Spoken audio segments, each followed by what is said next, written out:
First, there was darkness. Then came the strangers. They were a race as old as time itself. They had mastered the ultimate technology, the ability to alter physical reality by will alone. They called this ability tuning. But they were dying. Their civilization was in decline. And so they abandoned their world, seeking a cure for their own mortality. Their endless journey brought them to a small blue world in the farthest corner of the galaxy. Our world. Happy heresies, and welcome to the desert of the real. Prepare to have your reality disbanded and your mind expanded here at Aeon by Gnostic Radio. Formerly Coffee, Cigarettes, and Gnosis, and formerly broadcast in the secular Mount Doom of freethought.media.com. These end of days, we broadcast at the virtual Alexandria, that state of mind where East meets West, through the GodAboveGod.com. Another day, another defilement. Welcome to that parsifal exploration of history and fiction's greatest heretics, the Gnostics, as well as their brethren in the esoterica and free thought. As always, we're shying away from scholarly pontification and definitely sprinting away from New Age logoria. Certainly Peter Pantheist balderdash that says all is one, and one is all the money I can take from you after I liquefy your brain with my foobar ideas and appeals to emotion. You're messing with my Zen thing, man. We don't take prisoners but liberate them here at Aeon by Gnostic Radio. We are not the final authority on anything, but hope to be an endless possibility for everything.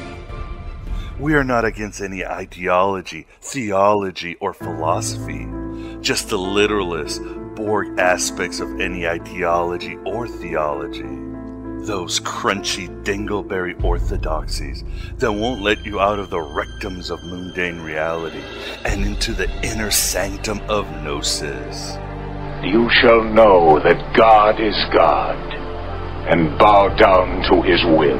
And lastly, we are here to remind that you are an avatar of the eternal, infinite in your potential, and limitless in your imagination. And it's time to be more than you've allowed yourself to be for many aeons.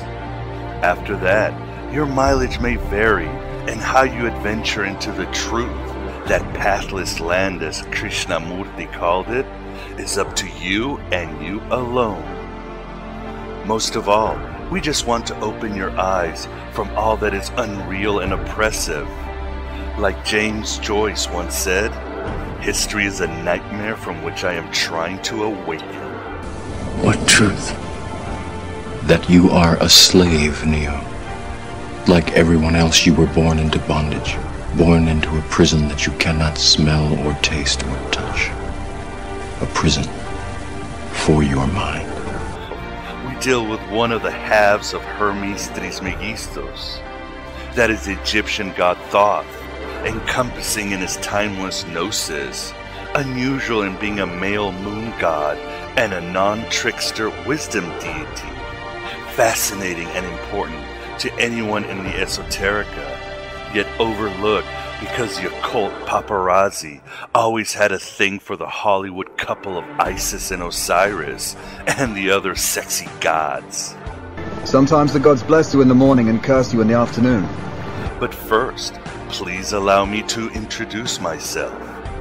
I am Abraxas, that terrible god above God as the ancients knew him. I come to you in his mortal incarnation of Miguel Connor, a freelance duelist, garage philosopher, hedge theologian, and general madman across the waters of creation. But isn't that what being an international man of mystery is all about? I am you. Thou and I are but one, as Simon Magus once said. And together we are gods in the becoming, actually higher than the gods themselves, avatars of the eternal, as I mentioned earlier. And this quote from the Pistis Sophia certainly expresses how we roll. We knowers of the unknown. We veterans of 1,000 psychic wars who have set the controls to the heart of the sun. Here it is. Amen, amen, I say unto you. Not only will I reveal unto you all things on which ye shall question me, but from now on I will reveal unto you other things on which ye have not thought to question, which have not entered into the heart of man, and which also all the gods who are below man know not. I can't imagine you with all your complexity, all your perfection, all your imperfection. You're right. Look at you. You're just a shade. You're just a shade of my real wife. And you are the best that I could do, but I'm sorry, you're just not good enough. So are you ready for some football? Well, you'll have to wait until September for the Savage Ballet, as Lisa Simpson called it. But if you are ready to write your own gospel and live your own myth, continue the revolution in the name of Hypatia of Alexandria, then you are at the right place. Whatever doesn't kill you simply makes you a stranger. If you believe this world is just peaches and jism, and all you need is to share some links on Facebook to access your inner Messiah, then you might want to turn us off and go watch the adventures of Shark Boy and Lava Girl. The 90% of the world that is starving, despairing, or afraid for their lives deserves better than your slacktivism. If you feel the universe is a winsome illusion, that God works in mysterious ways by playing hide and seek with himself, that life is a box of chocolates inside Gaia's box, then don't bother doing anything, because the Archons already have your soul by the testicles, and you sold out to the establishment lifetimes ago. You'll never be part of the eternal soundtrack of the counterculture. Trust the gods, Leonidas. I'd prefer you trusted your reason. This quote from the Gospel of Philip illustrates the Ouroboros you've been trapped in ever since you choked on blue pills once upon an Eden. An ass which turns a millstone did 100 miles walking. When it was loosed, it found that it was still in the same place. There are men who make many journeys, but make no progress towards any destination.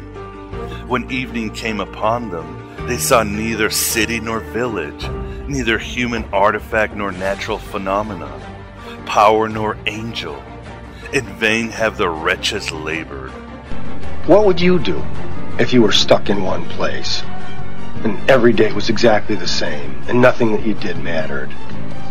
Now that sums it up for me.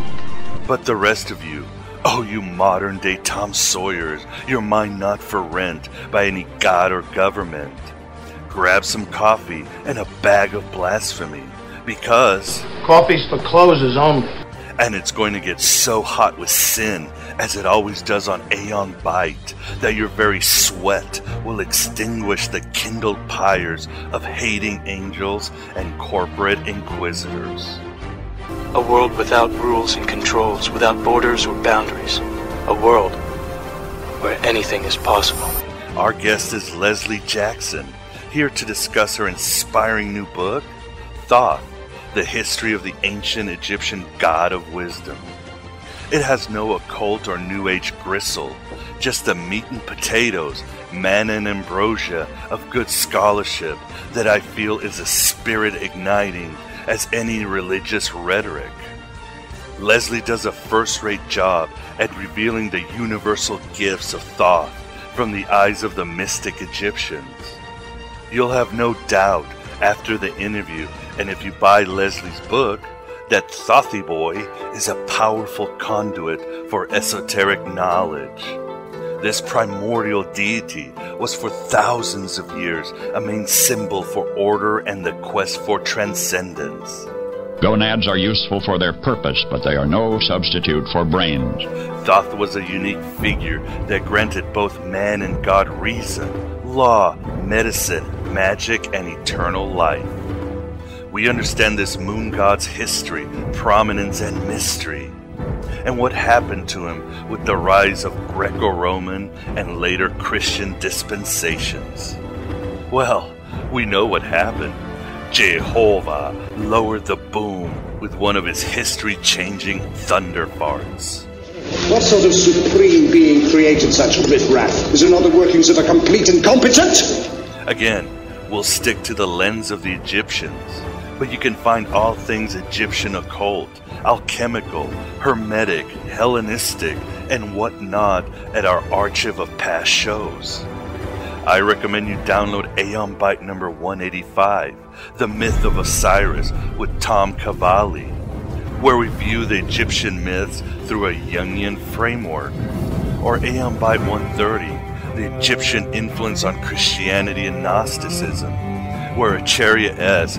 grants us an epic adventure into the breathless wisdom of ancient Egypt, and there are many more. Source code is not time travel. Rather, source code is time reassignment.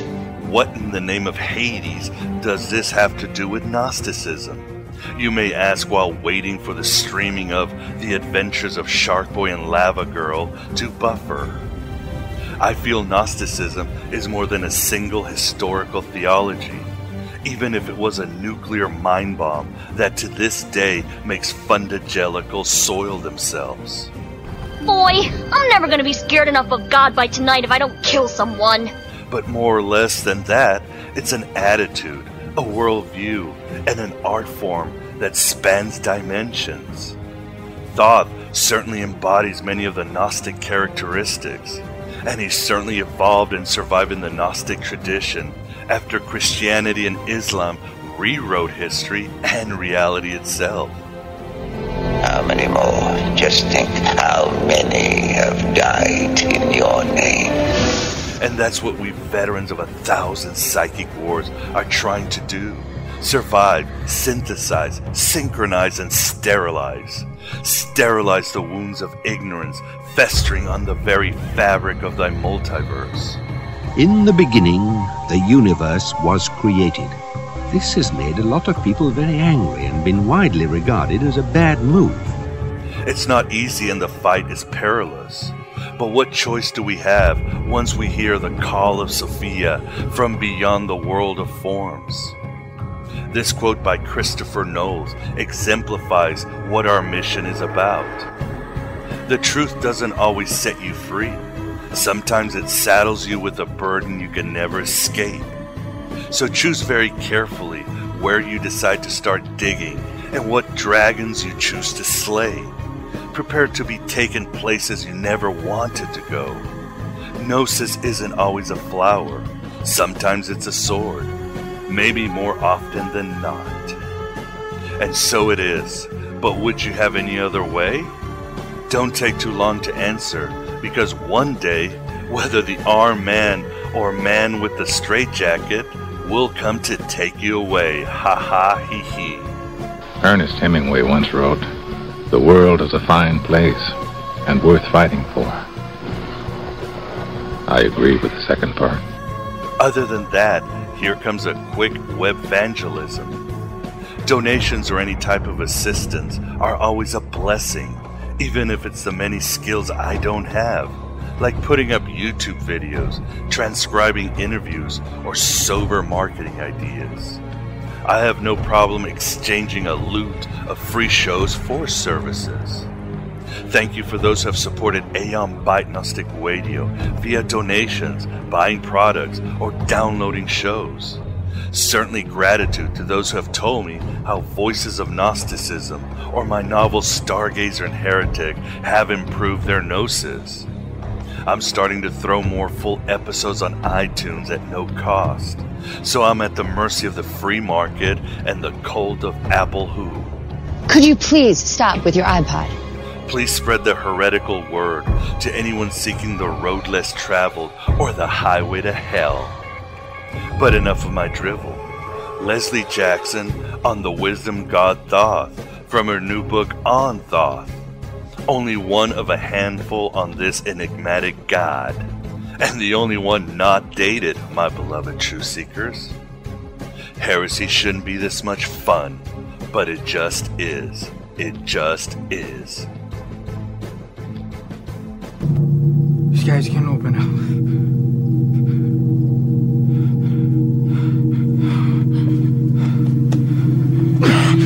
If the sky were to suddenly open up, there would be no law, there would be no rule.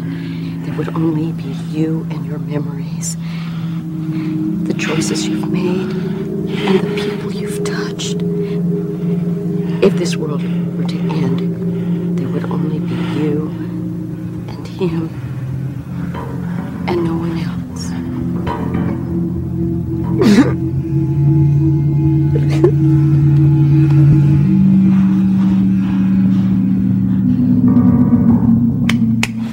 This is the Aeon Byte interview, and with us we have the pleasure of being joined by Lesley Jackson to discuss her book, Thoth, The History of the Ancient Egyptian God of Wisdom.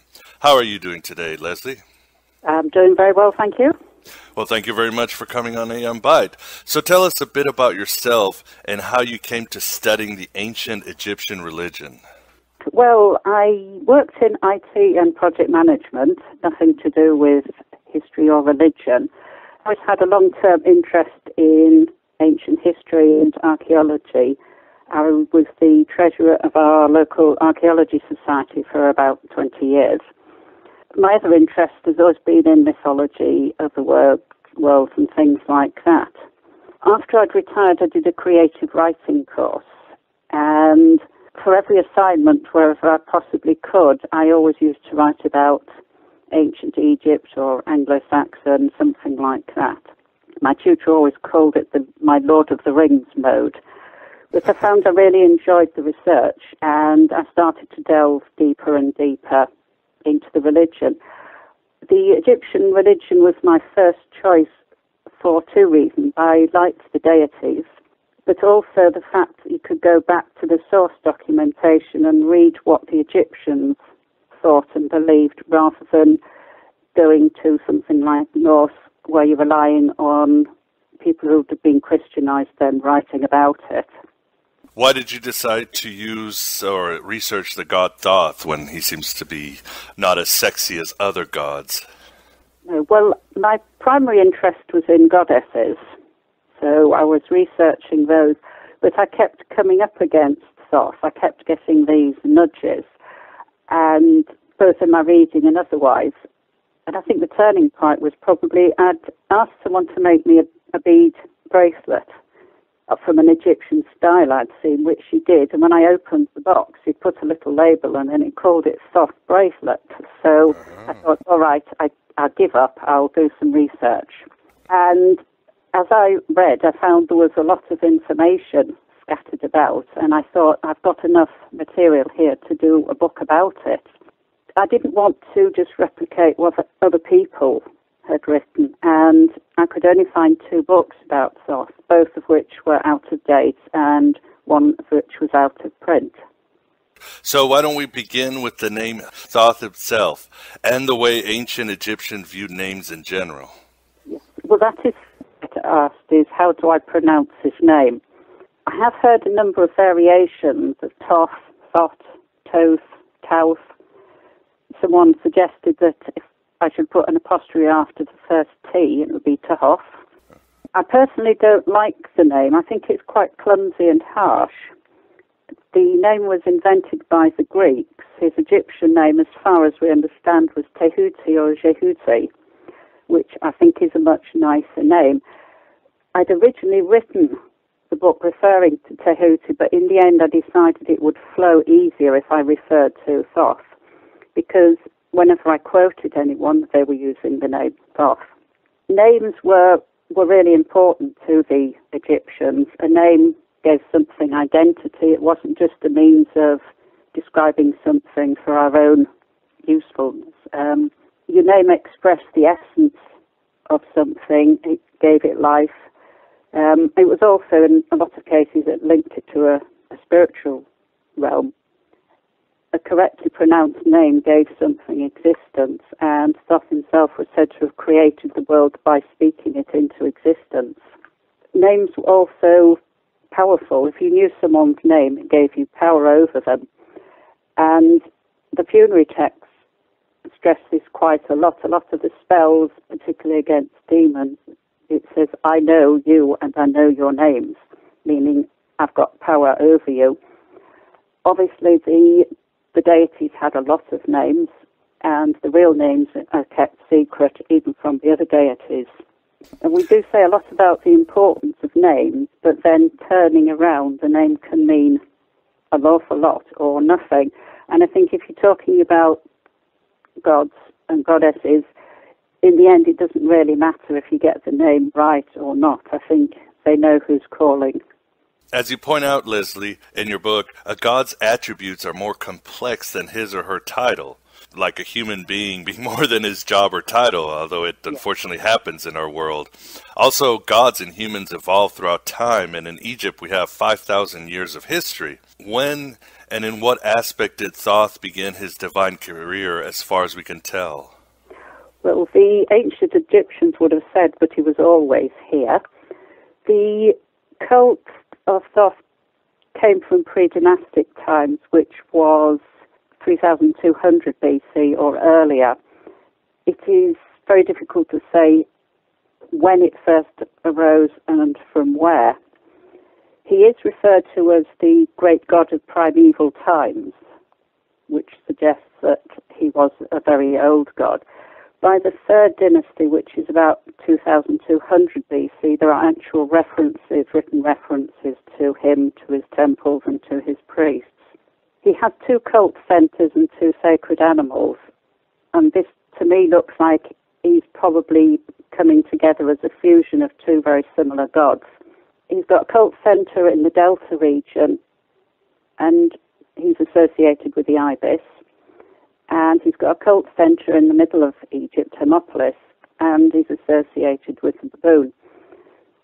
We do know that there was a baboon god worshipped in Hermopolis from about 3000 BC, which was known as the Great White One. It's very difficult to say what aspect came first. My guess, if I had to, would probably be the lunar aspect. It is an important aspect of his because he does wear a lunar crown, and thinking back to the tribal people, pre-agricultural cultures, the moon was considered very important. Thoth is represented usually as a ibis or a baboon. What do these animals symbolize, Lesley? The ibis is the sacred ibis. That is his early association, and in the Old Kingdom, an ibis perched was the hieroglyph of Thoth. There was no need to spell out his name, and there was no other deity associated with this. There are a number of reasons why he got the association. One of his aspects is a lawgiver and regulator, and I can't help wondering if the ibises that perched on boundary markers, field markers on property, gave this association. There is a quote that calls him the god who hands over houses and establishes temples, who makes known the gods and what is theirs, the lands and their boundaries and fields likewise. Birds in general tend to be associated with messengers, as they fly from place to place, and they fly to heaven, to the gods, and back down. Thoth was known as the messenger of Re, who was the sun god. And Egyptians loved puns. The word for ibis is very similar for the word to messenger, so that would have been an obvious link. That said about flying, for some reason the ibis is never shown as flying, it's always perched. The lunar collection is a bit more difficult. Flocks of ibis fly to roost when the sun sets and the moon rises, so that may have given a link. The classical authors drew immediate connections between the ibis and a lunar symbol. He's got a very thin curved beak, and that was seen as representing the crescent moon. and it has black and white plumage, which was thought to symbolize the phases of the moon. Thoth is also associated with protection from snakes, as is the ibis, and Herodotus writes about this protective nature of the ibis, and he says they kill all flying serpents which come from Arabia, which probably explains why there are no dragons in Egypt. The ibis is seen to represent general context when there's no particular lunar or scribal connection. You don't see it in the afterworld judgment scenes very often. The baboon is his second symbol.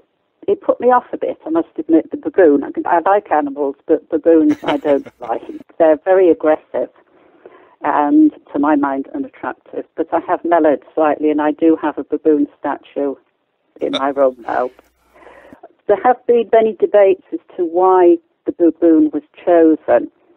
The best suggestion is that it was the dexterity of the hands, which is similar to ourselves, and its behavior and intelligence, so it mimics people. The Egyptians associated the baboon with speech and worship of the sun god Ra, and obviously Thoth has a close relationship to Ra. At sunrise and sunset, the baboons became restive and noisy, and they were said to be worshipping the sun god. Thoth is also known as the Wisdom God, and wisdom is one of those umbrella terms that we all accept, but sometimes means different things to different cultures. How is Thoth a wisdom god in the Egyptian context or matrix? A lot of the wisdom he represents is practical and cultural knowledge. He was said to have given speech which differentiated humans from animals, and he gave foreign languages and then writing. He's responsible for skill in reading and writing, producing calendars, stories, poetry, rituals, but also geographical and astronomical knowledge. The practical knowledge was important. It was considered important for two reasons. Obviously, they needed knowledge about the country, about geography, about crops and quarries and things to run the country, but also they believed that if you were studying any aspect of creation, you were studying the divine. They didn't have this split we have between science and religion. Strabo was reported that the Egyptian priests devoted themselves both to philosophy and to astronomy, and they rather meticulously record in their sacred books and thus store away all facts that reveal any curious information. And they believed that it was Thoth who imparted all this wisdom and learning. Anything sacred was also attributed to him, and it was said in later periods that he'd written 42 books of secret wisdom, and these contained all the knowledge that humanity needed. And we have catalogues from temple libraries and from the writings of Clement of Alexandria, and they describe these books, and they say they cover religion, history, astrology, geography, law, and medicine. Lesley, many wisdom and culture-giving deities are often trickster figures like Hermes, Prometheus, or the coyote, but Thoth breaks away from this archetype. Why do you think this is? I think this is because he has a very strong relationship with the goddess Ma'at. Now, she personifies a concept that the Egyptians held as very important right from the early stages. It was important to the whole of creation.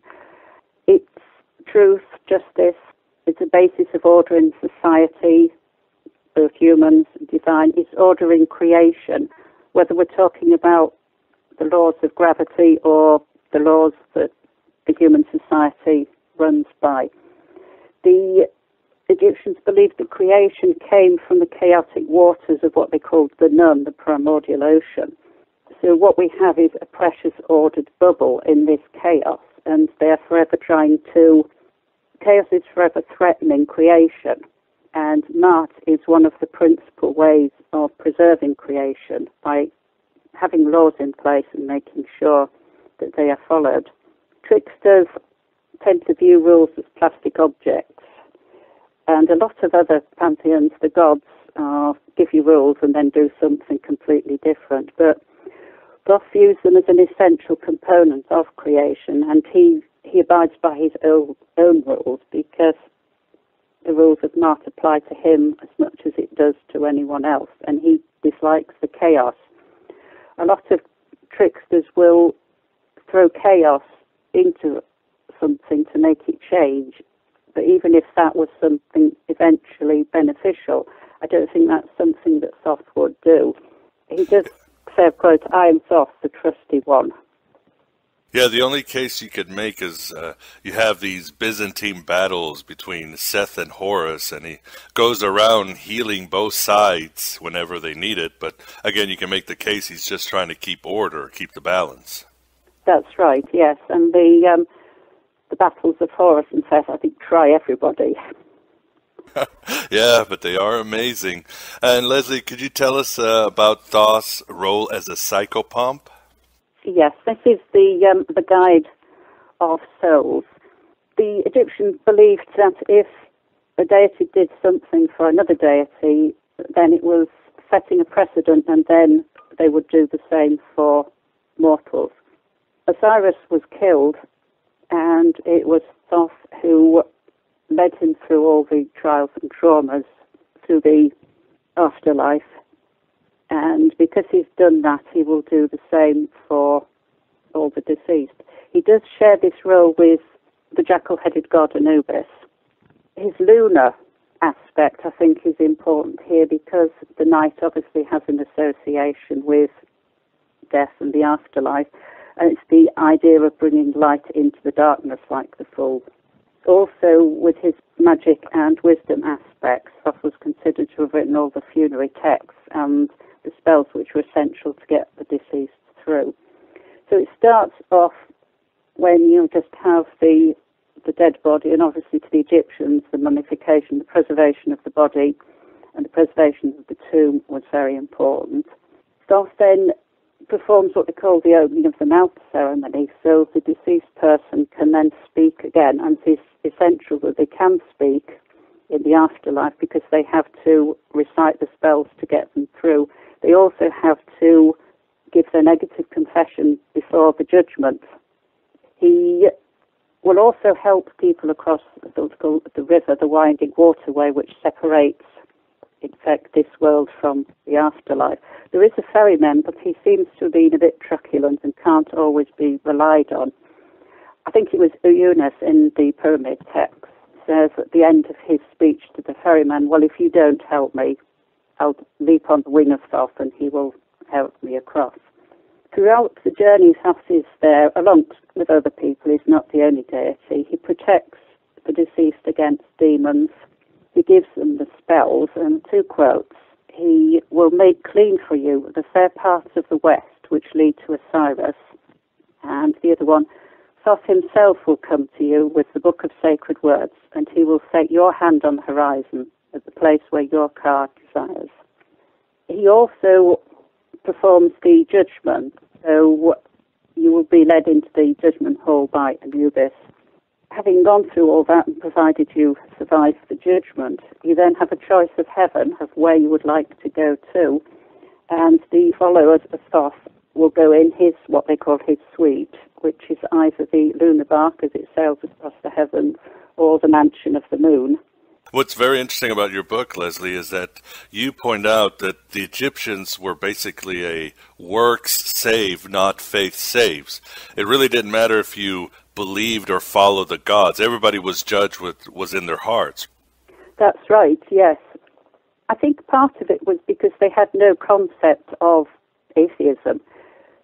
God was and goddesses were so self-evident in their life that the fact that people were denying it, you might as well deny the fact that the sun shone or you could walk on the earth. And I think because it was a polytheist society, it wasn't you've worshipped the wrong god, because there were so many gods. There was also, the emphasis was on an individual person, no matter how powerful you were or how rich you were, you still had to stand and be judged. And Lesley, could you tell us about Thoth's other roles that he might have had? He has quite a few. He works as a secretary and PA for the sun god Ra. in the contendings of Horus and Seth that we've mentioned, he's doing a lot of read this, write that, send a message. More important ones, I think, he's Lord of Ritual. He oversees and conducts all rituals. And to the Egyptians, the point of the ritual was to connect our mundane world with the spiritual world. Another quote here, Thoth has gone forth in his brightness with his ritual book in his hand. And when the high priest carried out the ritual, no matter for which deity, he was taking the place of Thoth as master of ceremonies. I mentioned briefly, I think, Thoth's role as judge and lawgiver. He was also a peacemaker. Hail to you, Thoth, in whom is the peace of the gods. He was a healer. Eye diseases were his speciality, and this relates to the myths about Horus. The moon was considered the left eye of Horus, and this was forever being damaged in the battles with Seth, and it was Thoth who made the eye whole again. This myth was then applied to the treatment of eye diseases. Another one of the roles he had was a reckoner of time and destiny, because he was a god of the calendar. He was seen as he could foretell the future, therefore he could foretell people's destiny, and he was a reckoner of time for gods and men. It gets a little muddled with so much romanticism and occultism, but there was an actual book of Thoth. Yes. We only have what others have quoted from it. That unfortunately is true, and what we have is probably copied from older versions and a bit garbled. So it is, well, I think we've lost a big resource there, but that's the way it goes. When you consider how much has survived from the Egyptians, we have been lucky. And Lesley, could you tell us a bit how the Egyptians viewed the concept of magic and how it relates to Thoth? The cultures, both now and other cultures of their time, most people view magic as something sinister. To the Egyptians, and it was an integral part of life. If you were a priest or a physician, you were a magician. The Egyptians used the word Heka. This was personified by the god Heka, and magic was considered one of the forces that the Creator used to make the universe, and also to continually protect it from the chaos of the nun, which was always threatening it. Magic itself was a neutral force. It was the intent of the person wielding it that determined whether it was good or bad. The fact that Thoth's got this very strong relationship with the goddess Mars is probably a factor in why magic was considered as a good force rather than a sinister force. It is said that the Creator gave people the use of magic. He made for them magic as a weapon to resist the events that happen. You get the feeling that he was getting tired of people pestering with prayers. So he said, look, here's this force, you use it. In Greco-Roman times, you start to get the view of magic changing, because to the Greeks and Romans, it was something sinister. And you attract the wrong kind of person, really, with that view. You get people coming in who want to do malicious magic, who are not interested in healing magic. I think the two main reasons why Thoth is so aligned with magic, he's considered the greatest of the magicians. The first is wisdom. Magic needs a lot of specialized knowledge, a lot of which is obviously hidden. Thoth has this knowledge, his knowledge personified really, and so he's the ultimate magician and was considered to have written all magical books. The other important thing was speech, skill in words. To the Egyptians, the spells worked because the magician knew how to unlock this power that was inherent in the words. They used puns and word associations and various things to unlock the hidden meanings and make these connections. And then they connected the magical words together, and this acted like a circuit to allow the Heka to flow through from the divine world through into ours and achieve the required objective. Because of this, the words, correct words, were essential. They had to be spoken precisely. And again, this is a reflection of the myth where Thoth spoke and created the world, the word. And Lesley, is there no Mrs. Thoth involved in this history, or was he just the perennial bachelor? No, he has 3 consorts that are mentioned. The one most like him is Sishat, who is the goddess of writing. She's associated with libraries. She's also more associated with accounting, tallying. Her symbol is a palm frond that has been notched, and to me this shows that she's an old goddess, because before people wrote, they notched to count, so she is probably coming from a very early background. She works with Thoth. She also has she writes the length of the king's reign on the tree and things like that, so she has a similar role.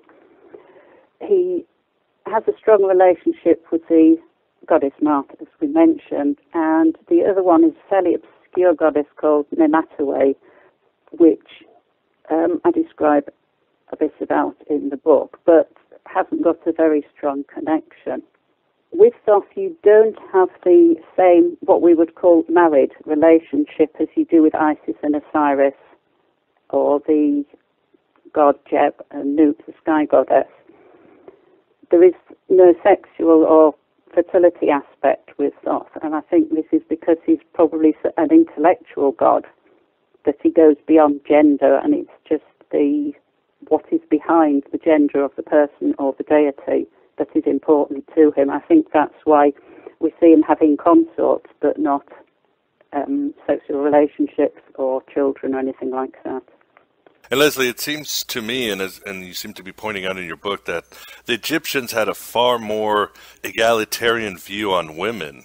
Why do you think this is? I don't know why. It is true that they did, and certainly if you wanted to be a woman in ancient times, the Egyptian was definitely the right society to do that. I don't know. And goddesses were important to them, but the goddesses were important to a lot of people, and there were some pretty horrible regimes as far as women were concerned. So I'm not really sure I could give an answer on that. It's a mystery, and a good mystery to have, perhaps. It's nice to think that at least at one stage in the past that women weren't viewed as something second-rate. They had roles, but like you said, they were a society where order was supreme, so everybody had a role and an importance in this order versus chaos. That's right, yes. Most women would have had the traditional role of having children, stay at home, keep a house, but I think that was valued. The family was very important.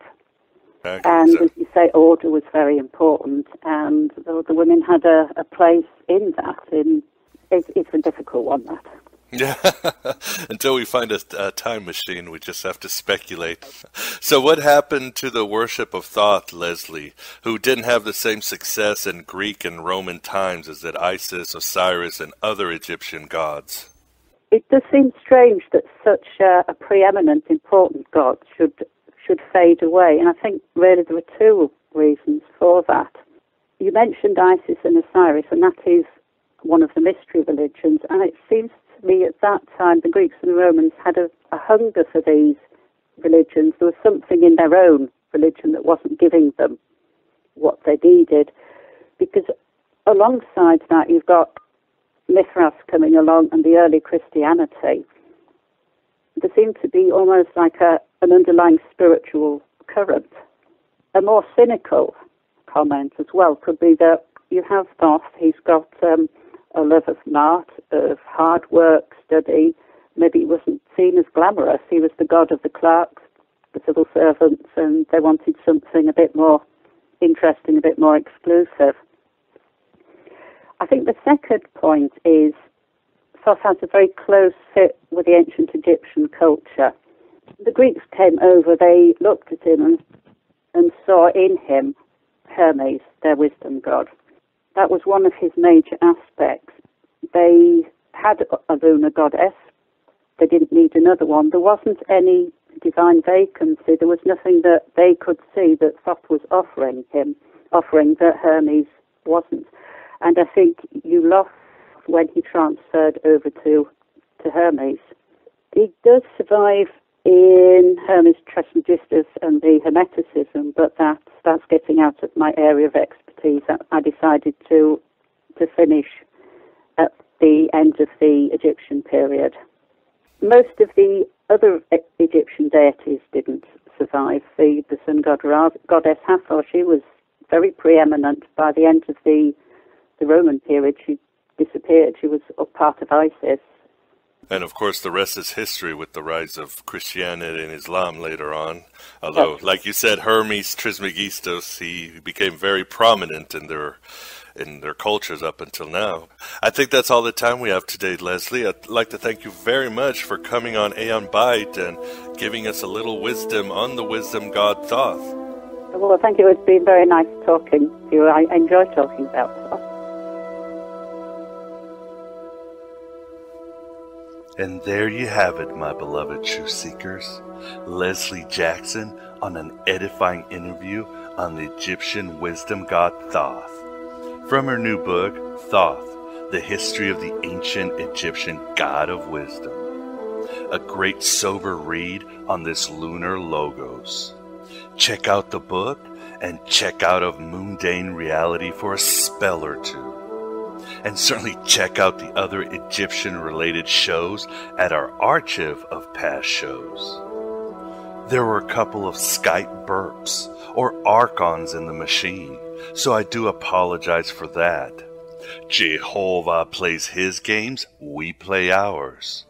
And despite what Silicon Valley or the idiot techs who think the smartphone is a greater invention than when generations ago we sent man to the moon or split the atom, the law goddess Matt has not made her way into the internet.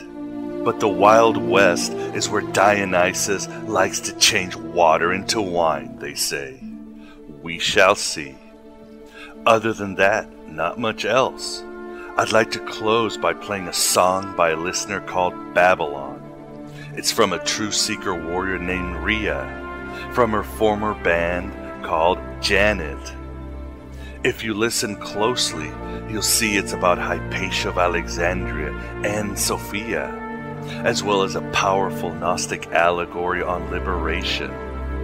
Rhea has a new band that, considering the times we live in, is appropriately named False Flag, and we hope to hear some more tunes from her. You can actually download all of Janet's music at reverbnation.com/JanetICT. Ah yes, the revolution of the mind and spigot continues. We rage against heaven for our misplaced childhoods and paradises lost, even as the hordes of hell bear down upon us in the battlefield of the true seeker warrior. I am Abraxas, broadcasting at the virtual Alexandria through the GodAboveGod.com. The road is ended, the song is over. Thought I'd have something more to say. But don't cultivate any troubles, my beloved true seekers, because like heaven above you, the spy that loved you, I'm keeping all of your secrets safe with me tonight. Hello and goodbye as always.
woke up on the streets of Rome and had my pre-dawn shot of bourbon, a blue tip match between my toes.